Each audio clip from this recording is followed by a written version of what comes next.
नमस्कार दोस्तों, class 10th और 12th के लिए इम्पोर्टेंट क्वेश्चन है। ये क्लास 10th के लिए स्पेशल है। क्वेश्चन कहता है वायवीय और अवायवीय श्वसन में क्या अंतर है। तो ये क्वेश्चन बहुत बार पूछे गए हैं, बोर्ड एग्जाम में 2025 में भी पूछे जाने वाले हैं। तो आप लोग यदि परीक्षा देने वाले हैं 2025 में, तो आप लोग ज़रूर इस क्वेश्चन को अच्छे तरीके से समझ लीजिए, किस तरीके से वहाँ पे आंसर लिखना है। आपको अच्छे तरीके से समझा देते हैं इन दोनों में जो है अंतर किस तरीके से लिखना है। आप लोग चलिए क्वेश्चन पे लेकर चलते हैं। आप लोग बने रहिए लास्ट तक, छोटा सा वीडियो है और आपके लिए इम्पोर्टेंट क्वेश्चन है। क्वेश्चन इस तरीके से लिखा रहता है, देख सकते हैं। क्वेश्चन कहता है वायवीय श्वसन तथा अवायवीय श्वसन में क्या अंतर है। कुछ जीवों के नाम लिखिए जिसमें अवायवीय श्वसन होता है। कुछ जीव का भी नाम लिख के आपको जो अंतर दिखाना है। या इसी क्वेश्चन को कहते हैं ऑक्सी श्वसन या अनॉक्सी श्वसन में अंतर, यानी ऑक्सी श्वसन और अनॉक्सी श्वसन में अंतर, या वायवीय तथा अवायवीय श्वसन में अंतर। तो किसी तरीके से पूछ सकता है, आंसर आप लोगों को यही लिखना है। सबसे पहले उत्तर दे देना है और उत्तर लिखने के बाद हमें बीच में एक लकीर खींचना है। एक साइड में लिखना है वायवीय श्वसन और एक साइड में लिखना है अवायवीय श्वसन। इस तरीके से लिखने के बाद आपको पहला नंबर लिखना है, यानी आई नंबर दे करके अंतर लिखना है और इस साइड में भी आई नंबर दे करके लिखना है। तो पहला देख सकते हैं, पहला अंतर है वायवीय श्वसन में क्या होता है कि इसमें श्वसनीय पदार्थों को तोड़ने के लिए जो है ऑक्सीजन उपयोगी होता है और अवायवीय श्वसन में ऑक्सीजन की आवश्यकता नहीं होती है।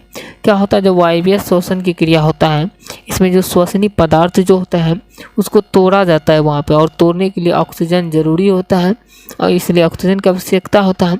लेकिन अवायवीय श्वसन में जो होता है इसमें ऑक्सीजन की आवश्यकता नहीं होता है, बिना ऑक्सीजन के ही अवायवीय श्वसन की क्रिया हो जाती है। चलिए दूसरा अंतर देख सकते हैं कि वायवीय श्वसन में जो है ग्लाइकोलाइसिस साइटोप्लाज्म में और क्रेब चक्र माइटोकॉन्ड्रिया में होता है, जबकि अवायवीय श्वसन में यह साइटोप्लाज्म में ही हो जाती है, सभी होती है। क्या होता है कि ग्लाइकोलाइसिस जो होता है ये साइटोप्लाज्म में होता है और क्रेब चक्र जो है ये माइटोकॉन्ड्रिया में होता है वायवीय श्वसन में।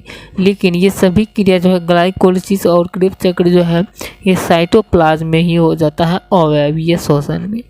अगला अंतर देख सकते हैं, वायवीय श्वसन में एटीपी के 38 अणु बनते हैं, लेकिन अवायवीय श्वसन में जो होता है एटीपी के केवल 2 अणु ही बनते हैं।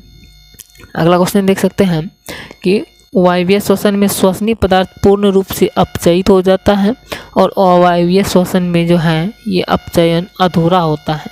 क्या होता है कि वायवीय श्वसन में क्या होता है, श्वसनीय पदार्थ जो होता है ये पूरी तरीके से पच जाता है, यानी जो अपचयित हो जाता है।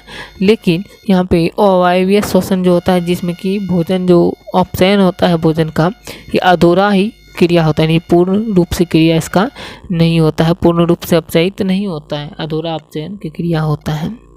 अगला अंतर देख सकते हैं, अगला अंतर दिया गया है कि वायवीय श्वसन जो होता है इसमें अंतिम उत्पाद CO2 और जल बनता है, यानी जो है वायवीय श्वसन की क्रिया होने के बाद इसमें जल बनता है और कार्बन डाइऑक्साइड बनता है। लेकिन अवायवीय श्वसन का अंतिम उत्पाद जो होता है ये इथाइल अल्कोहल होता है और कार्बन डाइऑक्साइड, और यानी वायवीय श्वसन का कार्बन डाइऑक्साइड और जल, लेकिन अवायवीय श्वसन का इथाइल अल्कोहल और कार्बन डाइऑक्साइड होता है अंतिम उत्पाद। अगला अंतर है कि वायवीय श्वसन यह सभी जीवों में पाई जाने वाली क्रिया है और अवायवीय श्वसन विभिन्न प्रकार के भी होता है। आगे देख सकते हैं, अवायवीय श्वसन में यह कुछ ही जीवों में होने वाली क्रिया है और कम समय के लिए होती है, जैसे कि कवक में, जीवाणु में तथा गुदेदार फलों में जो है अवायवीय श्वसन की क्रिया होता है। तो इस तरीके से आपको जो है 6 अंतर बताए और 6 अंतर में से यदि आप लोग लिख लेते हैं आप लोग जो है ये 10 यानी जो है 5 नंबर का जो क्वेश्चन पूछा जाता है उसमें ये काम आने वाला है। तो 10 नंबर आप लाना चाहते हैं तो इनमें से जो है 5 नंबर इसी क्वेश्चन से आ जाएगा और 2 नंबर के क्वेश्चन से अवायवीय और वायवीय श्वसन में अंतर भी पूछ सकता है। तो आप जितना चाहे उतना अच्छे तरीके से याद कर सकता है। ये 6 तो आपको बता दिए, आप चाहे तो 2 नंबर के लिए कम से कम 2 ठो लिखना है और 5 नंबर के लिए कम से कम 5 ठो लिखना है। तो आप लोग अच्छे तरीके से ज़रूर याद कर लीजिएगा। मिलते हैं नेक्स्ट वीडियो में। वीडियो कैसा लगा आप लोग कमेंट करके बताइए। अगर अच्छा लगा है तो चैनल को भी सब्सक्राइब कीजिए, इसके साथ साथ वीडियो को भी ज़रूर लाइक कर दीजिए। जय हिंद।